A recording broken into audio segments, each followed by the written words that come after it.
Hey everybody, welcome to the show, Round the Nation right here, TYT Nation. I'm your host, Jeff Waldorf. Sorry we're running a little late today. I know that's been the norm for the last few days. We've just had a lot of stuff to cover, a lot of stories. The same thing is going on today. Nothing has changed. We got a lot of stories, a lot of stuff that we want to cover, and some of it goes very, very much in depth. So I wanted to get all the stuff ready. We got some clips to go along with those stories. So that should be interesting. We do have an obligatory Russia story. I know. This one involving Facebook and Facebook advertising, which could tie into the Mueller campaign. We also have Trump being creepy with Ivanka again. Then we've got Steve King being incredibly racist, as usual. Democrats are getting mad at Hillary Clinton. That's fun. We also have a report, an investigation into a company pushing opioids on people through deceptive practices. That's a very, very interesting story. It's very in-depth. We'll talk about that and how it ties in, of course, to pharmaceutical company greed. And then we'll talk about how conservatives might actually be right about the 97% climate change figure being misleading. Very interesting. I'll get into that story as well. You're not going to want to miss that. I know, right? So stick around. It's going to be a great show. We'll start out with, of course, Ivanka Trump and Donald being creepy. Fun. All right. So, and there we go. Just a, fun little story, not super serious, but nonetheless, something that is kind of bugging me a little bit. So we'll get into it. Now, I don't know if you've noticed, but President Trump seems to have a rather strange relationship with his daughter, Ivanka. Now, we've seen that through the campaign, where just something, I guess, feels a little off in the way that they interact with each other and some of the pictures and stuff that you've seen, some of the things that he said. Now, the newest example of that is a speech on tax reform when they were in North Dakota. Now, Ivanka was there, and it got a little weird. Let's take a look. Come up, honey. Should I bring Ivanka up? Come on.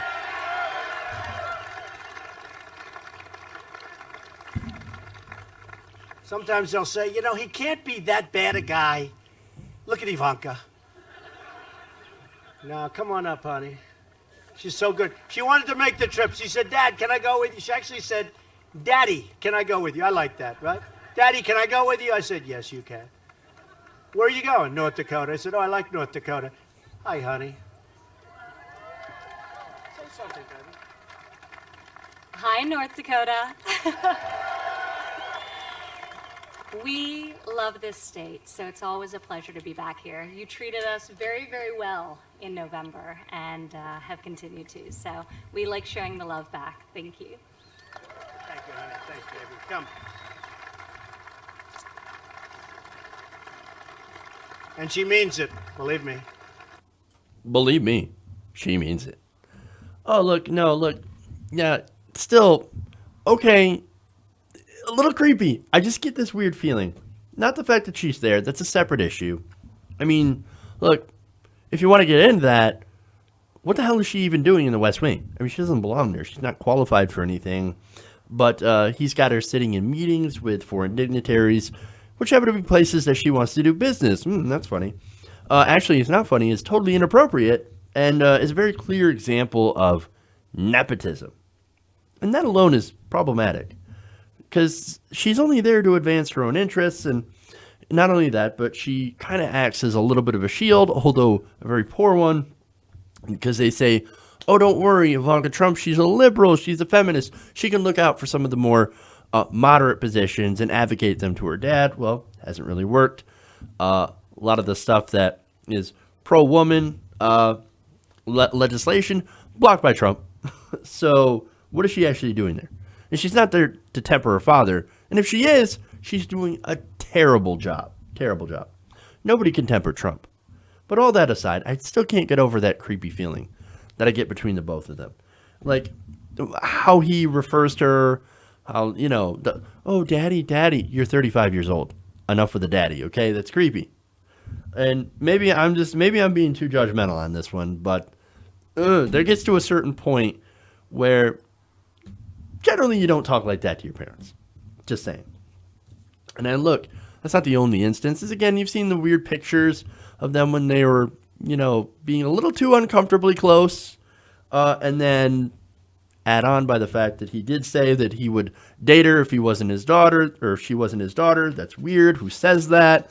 So there's all sorts of weird things. And look, maybe it's because, he's a narcissist. Maybe he views her as an extension of himself. And since he absolutely loves himself, he's like, oh, Ivanka, you're just like me. I don't know. It's strange. And again, maybe I'm being too judgmental on this, making too much of a big deal out of this. But I can't be the only one out there who thinks this relationship between the two is just a little bit off. I don't know. Okay, let's get into some real news. Like I said, that wasn't a big deal. Just something that I've noticed. Okay. Now we'll go to the trolls.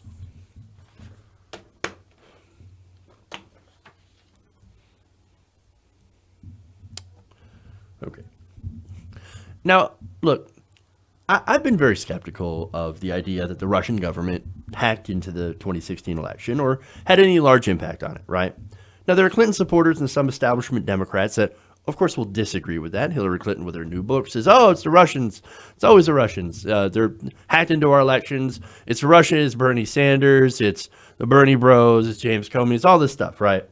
Now, look, I will disagree with that very, very strongly, as I have before. But there is some element of agreement that we do have in common, and that's the fact that there was a great deal of propaganda out there disguised as news. Now, a lot of people might call it fake news, whatever you want to call it.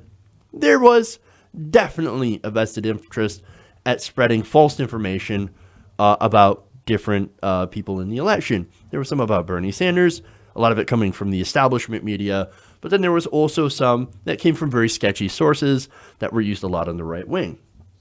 Now, okay, so the way that it involves Facebook is very interesting. Facebook just recently disclosed that it identified more than $100,000 worth of political ads purchased by a corporation in Russia. Oh, that's very interesting. Now, that very corporation happens to also be linked to the Russian government, and these ads were ran in the election in 2016. Now, look, let's be honest, this shouldn't be too surprising to a lot of people. Governments do propaganda all the time, right?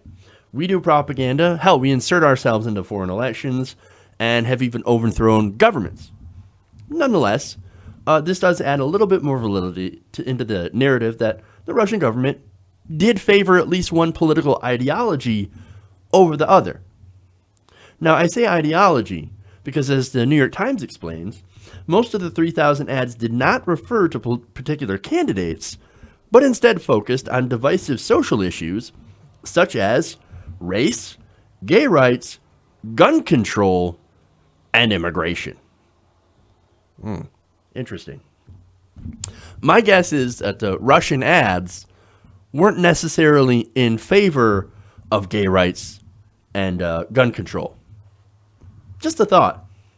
Now, the ads, which ran between June 2015 and May of 2017, were linked to some 470 fake accounts and pages that Facebook said they had shut down before.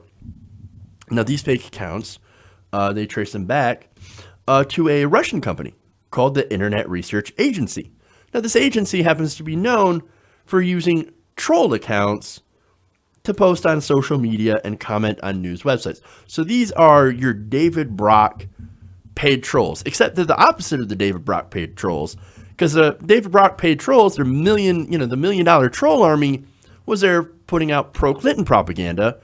And now you have a Russian company paying trolls to put out anti-Clinton propaganda. So you got propaganda on both sides here going on. Now, what makes this very interesting is how this ties into the bigger investigation headed by Special Prosecutor or Robert Mueller, right? Now, Facebook staff members on Wednesday briefed the Senate and House Intelligence Committees, which are investigating the Russian intervention in the American election. Mr. Stamos, who is somebody who works for Facebook, indicated that Facebook is cooperating with investigators for Robert Mueller as well, the special counsel, not special investigator, special counsel. Now, he wrote that we have shared our findings with U.S. authorities investigating these issues, and we will continue to work with them as necessary. Now, what exactly would that mean? Well, in this scenario, if the Trump campaign or anybody related to it paid the company to do propaganda on their behalf, well, that would be very interesting. They would want to know about this case. Now, what would be more interesting is if there were certain Russian billionaires that did the same thing. Now, if billionaires that were not American citizens, and it doesn't matter if they're billionaire, if they're not an American citizen and they decided we're going to pay a company to do propaganda, political propaganda on these issues or any political issue around a campaign time, well, that would be illegal under federal law. Since foreign people cannot put money into elections, and since money is now considered speech here in America, if you put any sort of money into a political campaign, whether it be to speak on behalf or against certain issues or certain candidates, you are involved in the political process. And if you're a foreigner, you're not supposed to do that. Okay? So, now, when it comes to certain Russian billionaires, well, Donald Trump happens to have done a lot of business with some of them. People like Felix Sater. Now, Felix Sater has tried to work with Trump on a Moscow hotel deal, right? And even had an office inside of Trump Tower. Now, Sater had previously been convicted of money laundering through real estate for the Russian mafia. Now, you also have Ares Agalarov, who, along with his son Aaron, convinced Trump to hold the Miss Universe pageant in Moscow. So you have some of these Russian billionaires that also happen to be very friendly with the Putin government. You don't get to be a billionaire in a corrupt government without the government's blessing. Okay? And look, if they together decided to fund some of these ads, that would be illegal, right? Especially if they did it on behalf of Donald Trump. Now, that's just one of the possibilities that Mueller happens to be looking into. Now, Paul Manafort also ties into this as well, as he also has a lot of these connections and have made these connections. And now that's, of course, why the special counsel is leaning on him very, very hard. If anybody knows of a possibility of a deal, it would be Paul Manafort. And so here's Mueller looking into the truth to try to build a case against Mueller. Now, if you believe the January intelligence reports, which of course I've been skeptical of some of the findings on that, but they did say that the likely financier of the Internet Research Agency happens to be a close Putin ally with ties to Russian intelligence, but they're unnamed in this report. So do we know that for sure? Not necessarily. But if it is, again, this would be illegal under U.S. law. Now, does that mean we bomb the shit out of them? No, absolutely not. Does this validate Hillary Clinton's claim that the Russians cost her the election? Absolutely not. None of this says any of that. In fact, Hillary Clinton will still be the biggest reason that Hillary Clinton lost the election. No amount of excuses will overshadow that. She ran a terrible campaign. Now, to show you that, let me give you some numbers here. Right? So $100,000. That's actually not much when it comes to ad spending, especially even on Facebook, right? Facebook's total revenue for ads in 2016 was $45 billion. So when it comes to the grand scheme of things, this $100,000 from this Russian company, that's actually very, very little, okay? And it probably had almost no effect on the electorate, but nonetheless, it's still against the law. So, and look, it also shows their priorities, right? Now, the New York Times looked into this company in 2015, right? And basically, it is a St. Petersburg company that uses a small army of trolls to put out messages in support of Russian governmental policy. Now, look, Russian governmental policy is actually very right-wing. It's very anti-LGBT. Right now, there's a crackdown of gay people in Chechnya, right? You also have the government being very pro-fossil fuel, and not only that, but they're against press freedom. You happen to see a lot of journalists being locked up in Russia as well. And not only that, but a lot of Putin's political opponents, mainly from the left, seem to have this nasty habit of randomly dying. It's kind of weird. But anyway, you also have a lot of these billionaires that are connected to Putin and the Russian government. Well, they also happen to have been accused long before the election of money laundering through real estate deals in New York. So there seems like there's a bit of a connection there. But what I'm trying to point out is the Russian government is massively corrupt and authoritarian right wing. Again, does that mean we attack them? Does it mean they go to war? No, absolutely not. Nobody, I'm not advocating that, and I would hope that most people don't advocate for that, because that would be ridiculous and incredibly dangerous. But you can't look at the Russian government as if it's not an actor that's looking out for its own interests. Of course it is. And it just happens to be incredibly right-wing as well as corrupt. Now, if you're a right-wing authoritarian government, who do you think you'd want to support in an election? Who would you rather deal with on the world stage? What, you think they'd want to see Bernie Sanders win? Look, I know there's a lot of Clinton people out there that think so, but come on. On a lot of policy, the Russian government is very conservative. Now, whether the government, and this is a real question, whether the government greenlit these trolls and actually paid for these trolls, well, that remains to be seen. Or that even Trump had a hand in it, right? And that's what the investigation is actually looking into, okay? That's what they're trying to find out. Now, personally, I do believe that there is some sort of financial deal. I know there's no proof of it, and I concede that openly. But I do believe Trump, possibly through Paul Manafort or someone else, was probably approached for a deal, right? Hey, you help us, we help you. Dumbass Trump probably didn't realize it was illegal and maybe made the deal anyway. Again, that's my speculation, right? But that's what I'm leaning towards. Again, I don't have anything to prove it. Baseless speculation based on what I know anyway. Now, there's one more thing that I found very interesting, and it deals with how the ads were targeted. On Facebook, what you can do is you have some very granular controls. I know I have a Facebook page where you can buy ads, and you could target them towards certain people, certain demographics. It can get very granular, right? Now, the Post asks whether operators would have needed any guidance from American political experts.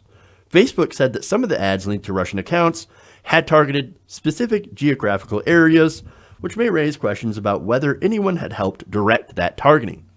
Now, if they find that they were targeted in places like, I don't know, Michigan, Wisconsin, that would prove to be compelling. Although ultimately, I still hold to the belief that these ads weren't very effective overall. But nonetheless, they could have had some effect on maybe a few people in those areas. I don't really know. But the thing is, the important thing here, to glean from that little excerpt here, is the fact that they maybe could have had some help from American political consultants or possibly people on the Trump campaign.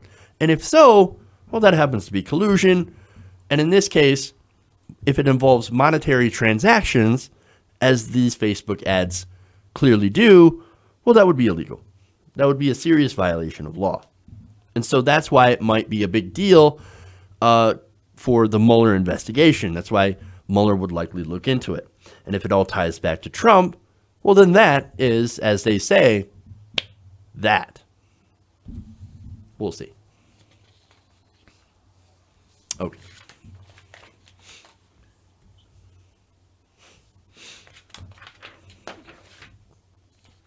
Let's go from the troll army to just a troll. And that's Steve King.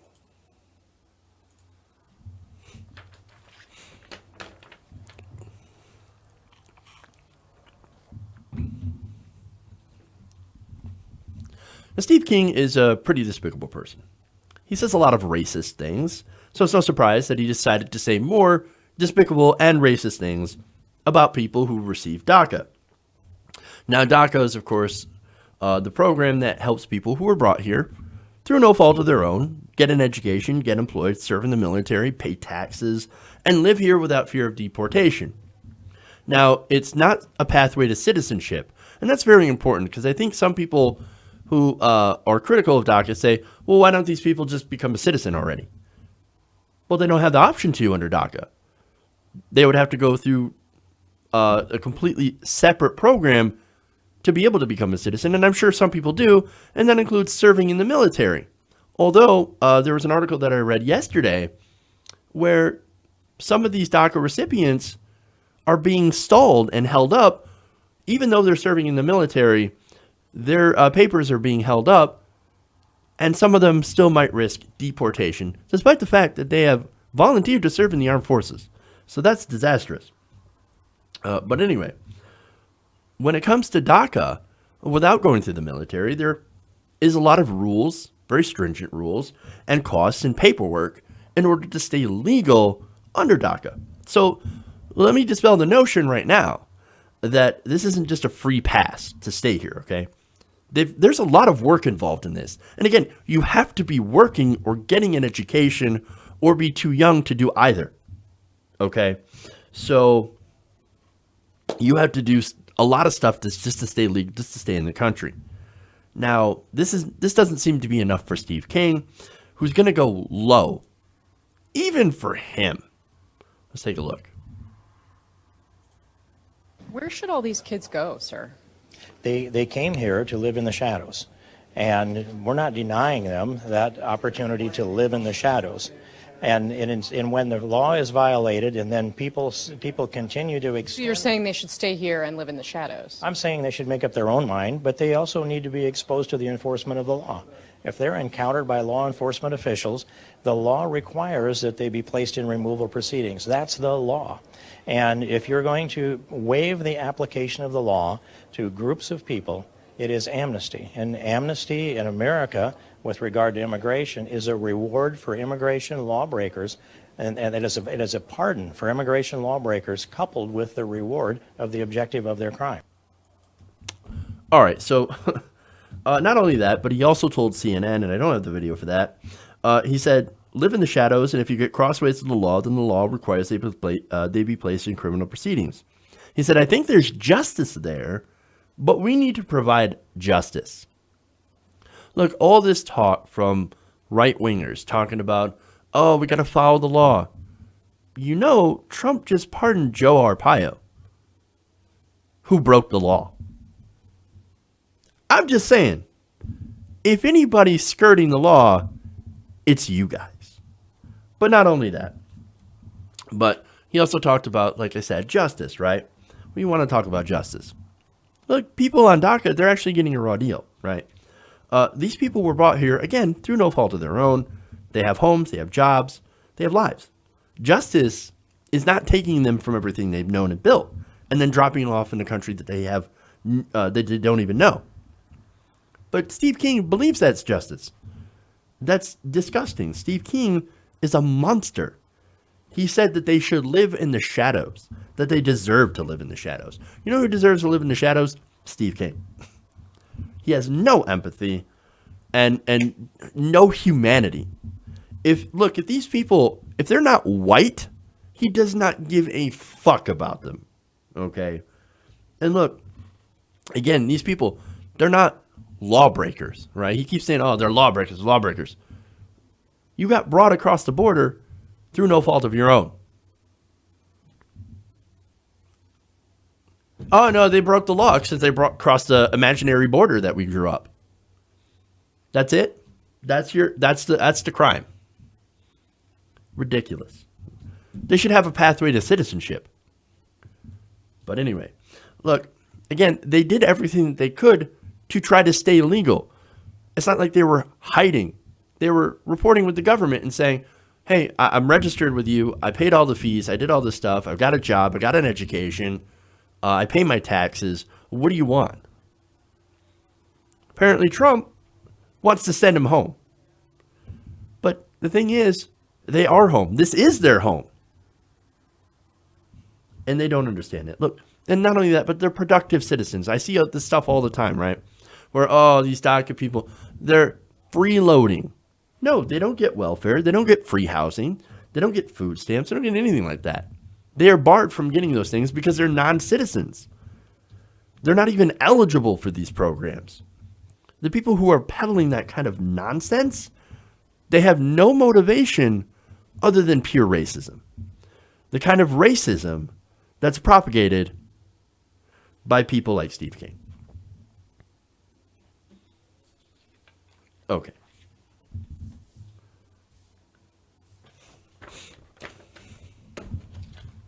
Let's go to making fun of Hillary Clinton.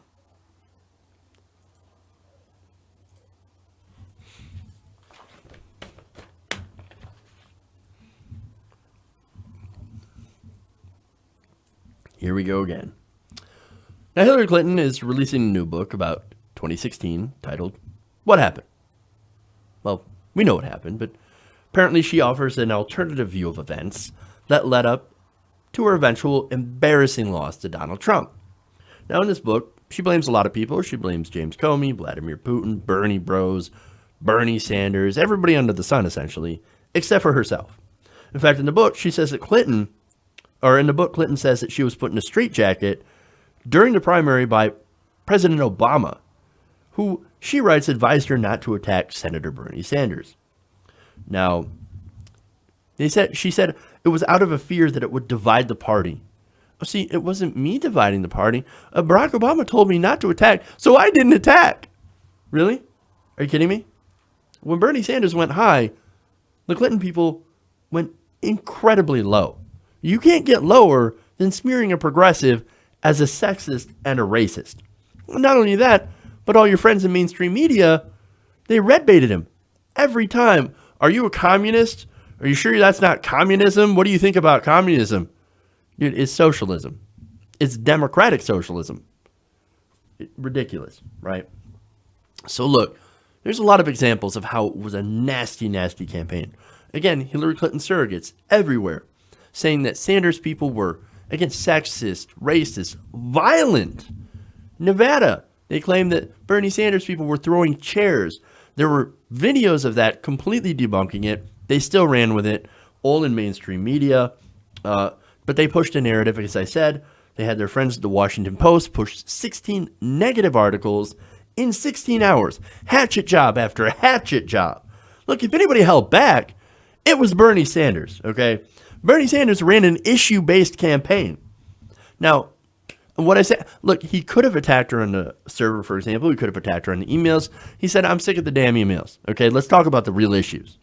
So, look, this book is alternative facts, right? It's full of alternative facts. Now, for Sanders' part, on this criticism, well, they talked to him, and basically he said, I don't care. I don't care about what she says in the book. I'm not looking backwards. I'm going to look forward.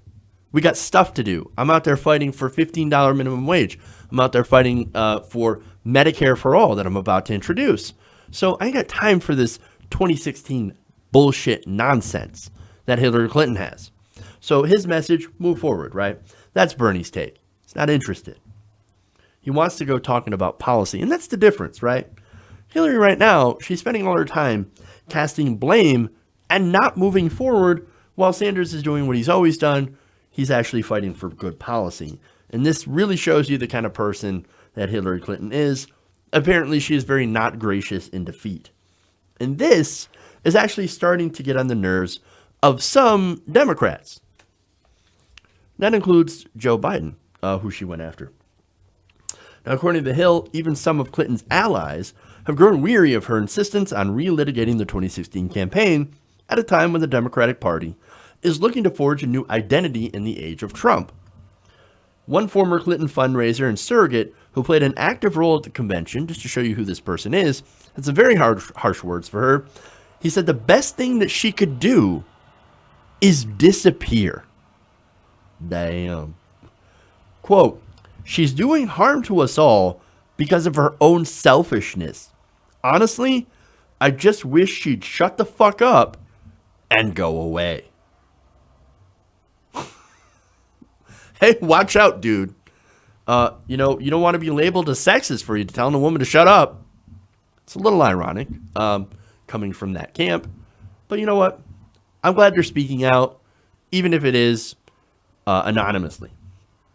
Now, another former Obama aide said, quote, none of this is good for the party. It's the Hillary show, 100%. And a lot of us are scratching our heads and wondering what she's trying to do. And he finally says, it certainly is not helpful. Well, that's entirely true. Now, you also have somebody going on the record, and this is Representative Jared Huffman, Democrat from California. He tweeted out a couple of days ago, so you might have missed it. He said, quote, please, Hillary, don't go there. I supported you. Bernie showed restraint and class and ran aspirational campaign. And he follows it up by saying, politics is rough sometimes. Absolutely, man. 100%. And look, they're not the only people pissed. Of course, progressives are pissed. I'm pissed, right? Look, she not only will take, we're not pissed that she not only won't take responsibility, but she blames us, right? She blames people who voted for her, even if it was just to avoid Trump. We did what you said, right? We voted to try and stop Trump. Now, that did not work. And, of course, the mainstream media will love to point that out. Oh, 12% of Bernie Sanders voters voted for Donald Trump. Yeah. That means 88% of Bernie Sanders voters voted for Hillary Clinton. And you want to talk about the people who got Trump in office? Well, let's look at the Obama-Clinton voters. Those voters who voted for Obama, and then ended up voting for Trump. It's the Obama-Trump voters, sorry. They voted for Obama, and then later on turned and said, you know what, I'm going to try out this Donald Trump. Why don't we ever go after those guys? There are far more of them than it was for the Sanders voters that switched over to supporting Donald Trump. Nobody talks about those guys, though. Nobody. But look, even though 88% of Sanders voters voted for Hillary Clinton, that apparently is not enough. Now, you have one progressive, Jonathan Tassini, writing this, and I think it makes it very clear why progressives are so angry with Clinton's action after her loss, and sets up actually a real interesting distinction between her and Sanders. He writes, one person has been out in the country almost without stopping since the election, rallying people to defend Obamacare against tax cuts for the wealthy and for a $15 minimum wage. The other person, while Trump has been ripping the country apart, has been taking long walks in the woods, drinking Chardonnay, hobnobbing with celebrities, and writing a book that entirely ignores the failure of the party establishment over a decade or two. People can choose what kind of party they prefer. Talk about, man, that 100% on that one as well. And look, that's what Hillary Clinton did. She disappeared in the woods, and she came back and immediately started blaming everyone else, instead of using her power for good. She used it to, of course, talk about herself. You didn't see Sanders doing that when Hillary Clinton became the nominee, despite being absolutely screwed by the DNC. And still being smeared, Bernie Sanders campaigned his ass off for Hillary Clinton. He campaigned for her harder than she did. It's amazing, but it just shows you the attitude and hubris of Hillary Clinton. And now, despite this criticism, unfortunately, Clinton still has widespread support and goodwill within Democratic circles. One representative, John Larson, said, quote, she still has matriarchal capability because she was the First Lady of Arkansas, the First Lady of the country, a United States Senator, and a Secretary of State. He continues, Hard to find any elected Democratic woman who has her status and over such a long period of time. Yes, she's been in politics her entire life. And her family has made over $3 billion from politics. So her capability is raising shit tons of money from rich people. Just saying. And speaking of her ability, okay, if she even has this ability in the party anymore, how is she using it? Well, she's using it to punch left instead of using her power for good. You know, pushing for progressive priorities. I mean, look, some of those priorities could use some establishment support. Like, let me give you an example. Medicare for all, right? That could use a lot of support. And you even have Kamala Harris, right? Who is, I think, next in line, the anointed one, next in line for the Democratic primary in 2020, supporting Medicare for all. So let's get with the program, okay? The establishment can jump on board these incredibly popular policies and actually use them to win, so long as they actually enact them and not just use them for lip service. But no, they can't do that. No. And look, when it comes to the establishment, their beloved Hillary can do no wrong. Look, guys, I'm so tired of talking about 2016. I'm so tired of talking about Hillary Clinton. I am. Like, if I had my way, I would never talk about her again. I know you're tired about hearing it. But seriously, here she is. She comes back with her establishment friends, going on cable TV, blaming us, blaming Bernie, relitigating the elections, not taking responsibility for the campaign she ran against Donald Trump. And that campaign, by the way, of losing the election, it's going to have implications for decades to come. We now have a conservative Supreme Court for years, for decades. That's why we can't stay silent. That's why we have to respond. Look, I can't just let this go as much as I want to. I want to let it go, but I can't, because she won't let it go. Okay, and the attacks, they're not true. They're nothing more than assault on progressives, man, an assault on good policy. And we can't stay silent. We've got to keep fighting back, and that's what I'm going to do here.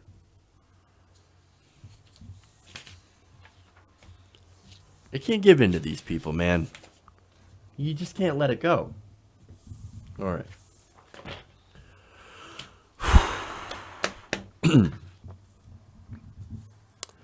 So let's get to some disastrous news here.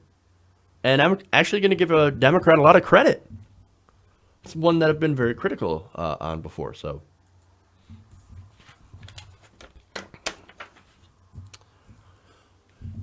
Now, Senator Bernie Sanders once said that pharmaceutical companies were making the opioid epidemic worse. During a town hall back in March, Sanders said, quote, "I've got to tell you, I'm not a great fan of the pharmaceutical industry in general. For them to make billions in profits by getting young people addicted and ruining their lives, we have to start holding them accountable." Well, that's true. Now, surprisingly, some Democrats are actually taking his advice. Recently, Claire McCaskill. Now, Claire McCaskill and I, we do not see eye to eye on a lot of issues. Okay, I've been very critical of her in the past. It's somebody that I don't give a lot of credit to. Has actually been doing an investigation into a company that is pushing these opioid drugs and getting people addicted. Now, the company that they looked into is called Insys Therapeutics. Now, Insys Therapeutics in 2012 got an approval to sell an opioid for cancer patients with acute pain. This is for cancer patients, right? It's apparently a sprayable form of fentanyl called Subsys, right? So they create this product, they get it approved, and of course, once it's approved, they want to make some money off of it, right? They're corporations, that's what they do, right? So they try to market this opioid for cancer patients, and the thing is, they couldn't find enough cancer patients willing to take it. So what they did is they decided to lie. What this investigation found is that in order to boost their sales, the company allegedly took patients who did not have cancer and made it look like they did. Now, this is reported in CNN, so I have to give them a lot of credit for this actual investigative journalism. You don't see a lot of that on CNN, so big credit to them on that. Now, according to a federal indictment, an ongoing congressional investigation by Senator Claire McCaskill, the drug maker used a combination of tactics such as falsifying medical records, misleading insurance companies, and providing kickbacks to doctors in league with the company. Now, McCaskill's report gets into the details. They say that because of the high costs associated with Subsys, a lot of insurers wouldn't pay for it unless it was approved in advance. This process is called prior authorization. Now, in order to get prior authorization for people who didn't have cancer, Insys decided to set up an elaborate charade using their employees that pretended to be doctors' offices to call these insurance companies and to fool them into approving drugs for patients that didn't actually need them. This is amazing. The Senate report documents how beginning in 2014, when someone needed to obtain prior approval for a Subsys prescription, it was actually an Insys employee who ended up calling the insurer and its affiliates to persuade them. The insurers actually thought that they were talking to somebody who worked for the actual doctor. And the Insys employees had carefully crafted scripts designed to intentionally leave that impression, according to this report. Insys also went so far as to obscure its outgoing phone number on caller IDs, so the calls would not be traced back to the company. And if an insurer needed a phone number for a return call, the company employees reportedly provided an 1-800 number manned by another Insys representative instead of contact information for the prescribing physician. During these calls, there is usually a question: did the patient have acute pain caused by cancer, known as breakthrough pain? Again, cancer was a requirement for clearance in order to prescribe Subsys. So, how did the company get around that? Well, they got around it by creating the impression, as I said, on the phone calls, that the answer was yes, they did have cancer, without actually saying that they have cancer. Very interesting. Now, you might be saying, come on, dude, no, they really didn't do that, did they? Well, we actually have a recording of one such call. Here it is. And I apologize for long waits, but how can I help you now? I need to know if a certain medication requires authorization, and if it does, if I could do it over the phone, it's urgent. Oh, okay. You're calling from the doctor's office then, correct? Yeah, Dr. Madelon's office. Okay, and what is the diagnosis for the patient? Let me look through here. See. Management is intended for the breakthrough medications intended for the management of breakthrough cancer pain. The doctors treated the patient's breakthrough pain with the diagnosis code of 338.29. 338.29. Is it also for the breakthrough cancer pain or not? Well, there's no code for breakthrough cancer pain. Yeah, that's fine. I typed out the description. I just wanted to make sure that I heard you correctly. This is breakthrough pain, yeah. Good, okay. And what is the anticipated duration of therapy? Well, there's no end date. I mean, we just try to get for a year and go from there. Okay. All right, so there's one of the call between a representative and an insurer talking about breakthrough pain. And he's like, well, is it cancer pain? It's breakthrough pain. You see her trying to, not to say the word cancer. But anyway, that was their tactics. Now, this specific call that was recorded involved a New Jersey woman named Sarah Fuller. Now, Fuller, she didn't have cancer, but they ended up giving her Subsys anyway. The doctor prescribed her a prescription, and the insurance company paid for it. Now, what happened to Sarah Fuller? Well, it turns out she is no longer alive. She passed away, not from cancer, as she never had it, but she actually died last year of an overdose from Subsys, the prescription that she never should have had. So this is a very big example of greed having deadly results. Again, there's that wordplay. They left out the word cancer. They avoid saying that Fuller had cancer, but it was just through breakthrough pain in order to get this medication approved. It is subtle, but it is there. Now, of course, this is not the only example of the wrongdoings of INSYS. They actually have a long track record of doing this. In December, federal prosecutors in Boston criminally charged 6 former INSYS executives, according to its former CEO, including its former CEO, with both fraud and racketeering charges related to this very medication, to Subsys. Prosecutors described a nationwide conspiracy to bribe medical practitioners to unnecessarily prescribe a fentanyl-based pain medication and to defraud healthcare insurers. As alleged, top executives of INSYS Therapeutics, Inc.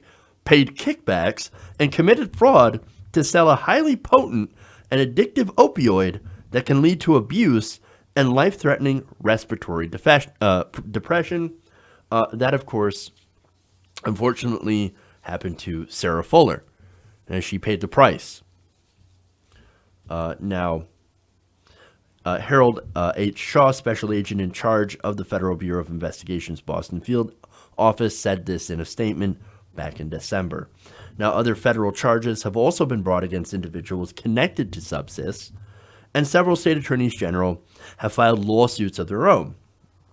Not only that, but back in July, former INSYS regional manager for the Southeast, Karen Hill, pled guilty in a related federal case brought in Alabama. Excuse me. In court filings, she described in recorded conversations how she taught salespeople to try to entice doctors to take kickbacks to prescribe this medication that these people don't actually need. Now, she gave some examples that some of her doctors were motivated by money, chocolate, and spending time with her.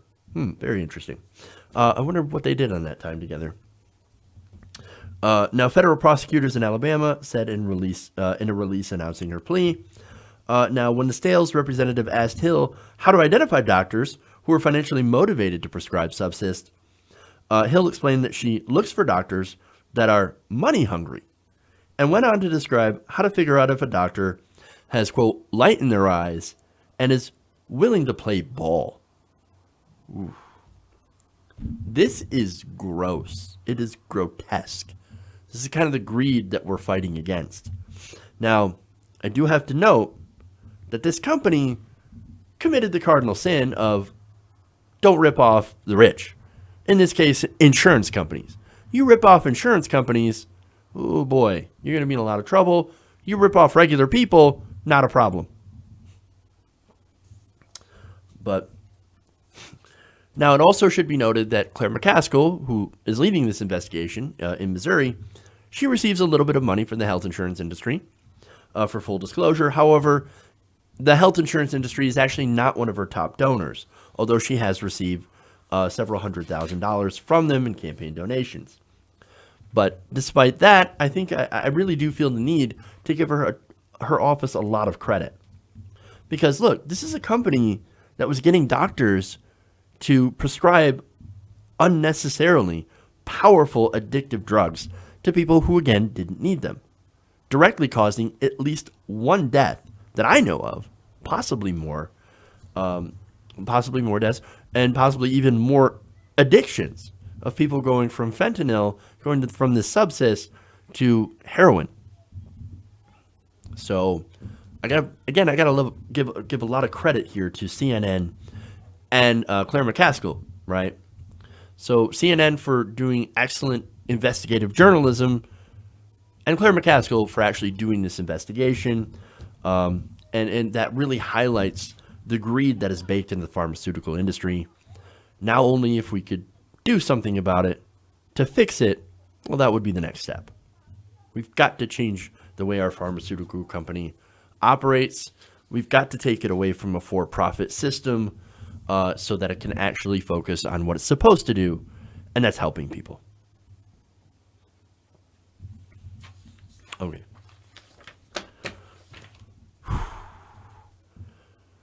I know, man. It's been a bit of a depressing day. And we got one more story here. All right.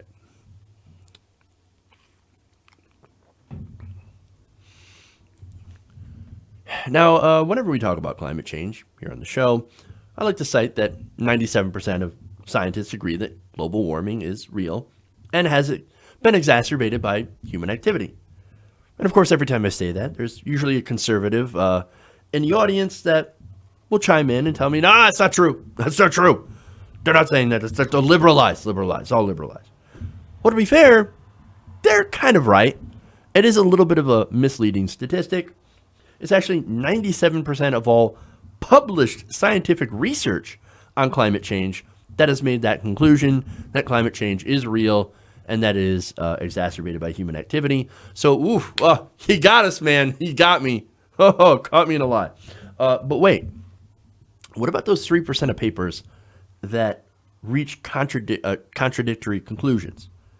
Now, on the right, these people who are made up to be standing bravely for the truth, right? They like to compare them with Galileo, which is weird.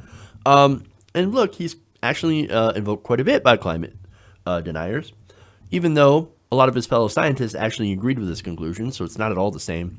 And it was actually the church and church dogma, church leaders, that actually suppressed science and Galileo. So it's a little ironic.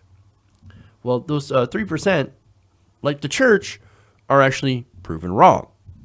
Now, according to a review published in the Journal of Theoretical and Applied Climatology, the researchers that looked into those 3% of studies, they tried to replicate the results of those 3% of papers. Now, look, that's a common thing in science, right? It's a great way to test scientific theories, and it's actually used extensively in the field to do so, right? Now, science, the whole purpose is to try to disprove things. You come up with an idea, and science tries to prove that it's not true. And when you fail to prove that it's not true, usually you prove that it's true. Okay?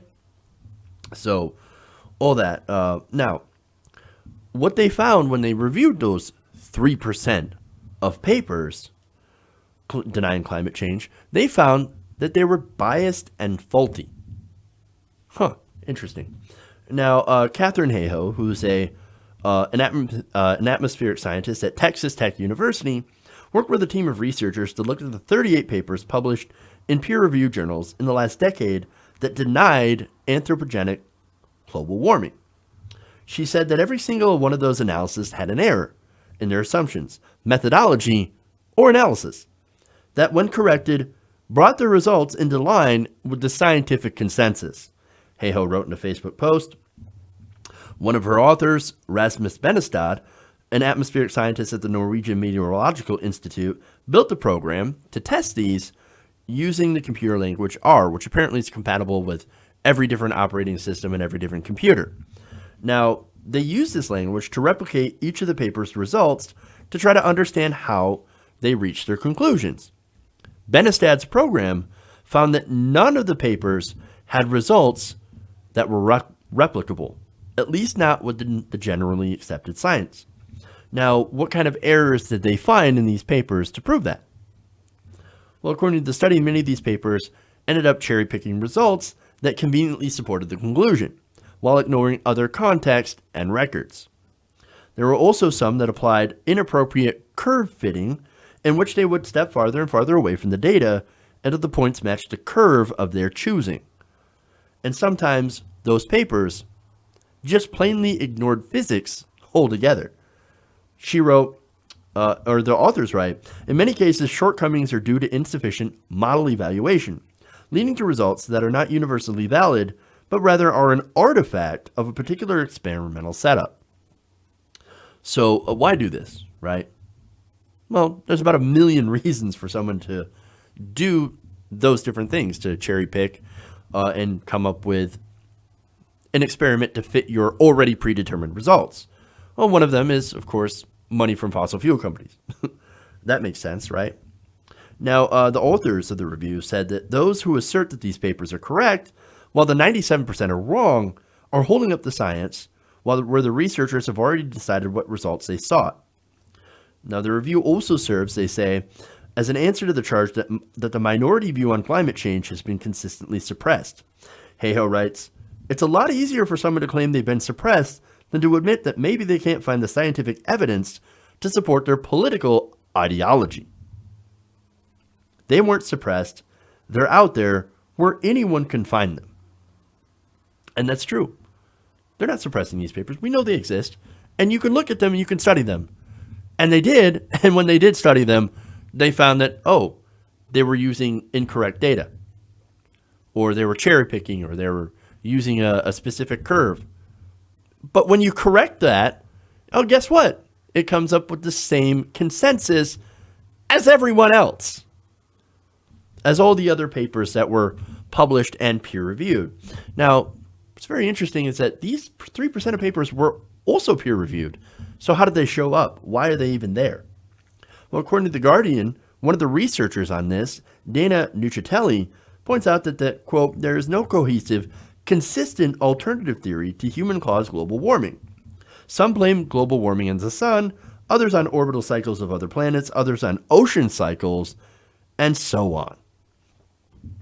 Now, they also said that there is a 97% expert consensus on a cohesive theory that's overwhelmingly supported by the scientific evidence. But the 2 to 3% of papers that reject that consensus are all over the map, even contradicting each other. So basically, what they're saying is that these papers, the 2 to 3% that deny climate change, well, they don't have a unifying theory, right? So they pass peer review because it's a different idea than what's accepted by the majority. And of course, they put those there so they can be challenged by the scientists and disproved. And if they can't disprove them, well, then it gets elevated.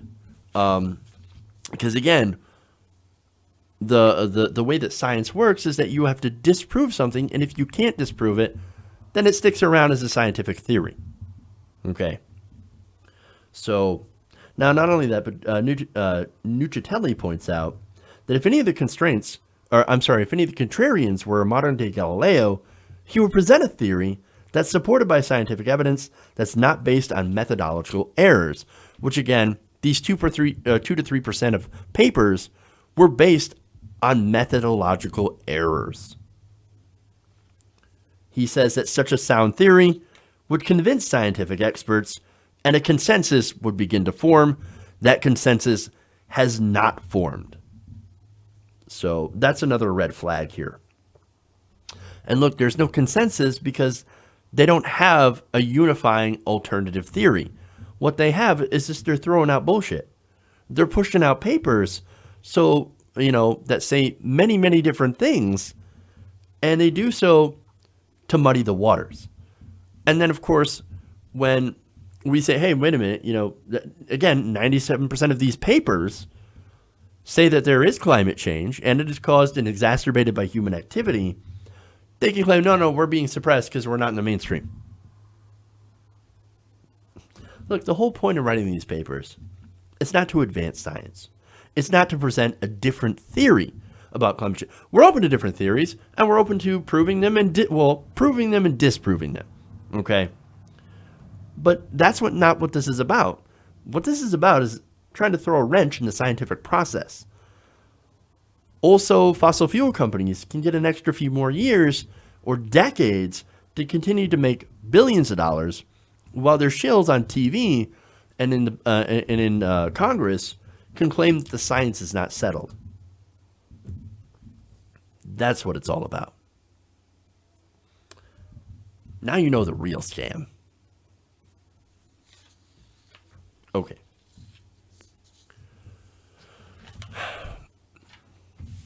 That's it. That's all I got for you guys today. Hopefully you enjoyed this Thursday edition of Around the Nation. We'll be back tomorrow. I didn't get a chance to do so, but I want to thank the patrons. Patreon.com/TYTNation. I want to read out some names here.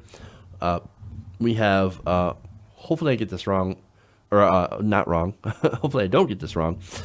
Jason Wong or Wang, I'm not sure. I usually default to Wong, but feel free to correct me.